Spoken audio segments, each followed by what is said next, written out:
Have you ever wondered what it's like to see justice served in a way so cold, calculated, and at the same time poetic? That's exactly what Arya Stark delivered in Game of Thrones when she faced Walder Frey. The man behind one of the greatest betrayals in Westeros. It wasn't just a death, it was a banquet of vengeance, prepared with the precision of someone who carried the weight of the wolf and the fury of the north. The story begins back at the infamous Red Wedding, a night meant to unite houses, but instead drenched in blood, screams, and the breaking of every code of hospitality. The Starks, who had already lost so much, were nearly annihilated in a massacre that shook Westeros, and at the heart of this tragedy stood Walder Frey, the old schemer who opened his hall not to toast, but to slaughter. Years passed, but Arya never forgot. As she wandered the world, training with the faceless men, mastering disguise and assassination, the memory of her massacred family burned like a blade of fire in her chest. She didn't just want to survive, she wanted justice. A justice that didn't come from gods or thrones, but from her own hands.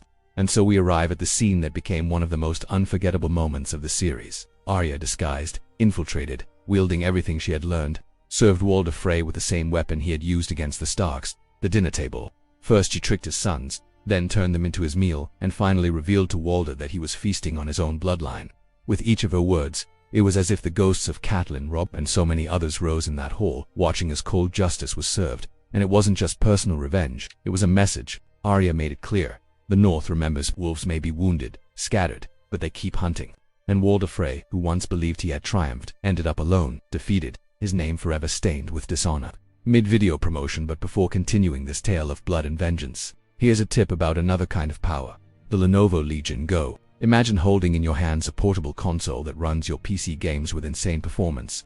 That's right, Lenovo created this beast that's practically a weapon of war in the gaming world. Portability, power, and futuristic design, the kind of thing that could even make Arya Stark swap her Valyrian steel dagger for a few hours of gameplay. If you love tech and gaming, the Legion Go is the kind of gear that always puts you one step ahead. Back to Arya.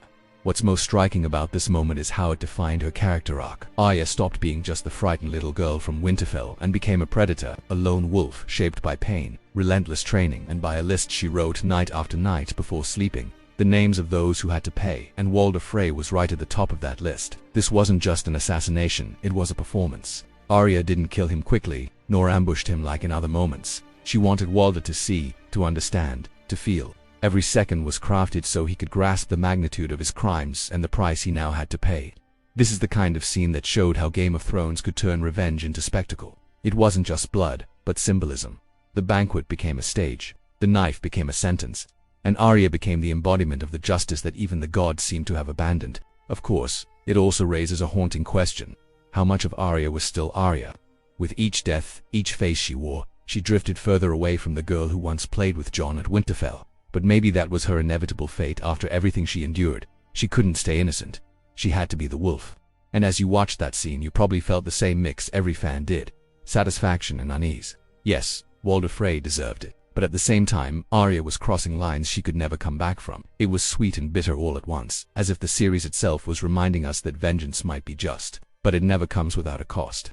In the end, Walder Frey died in the most humiliating way possible, and Arya walked out of that hall with her head held high, ready to continue her list. But the question remains, in serving this cold justice, did Arya truly find vengeance? Or did she simply become more like the monsters she swore to destroy?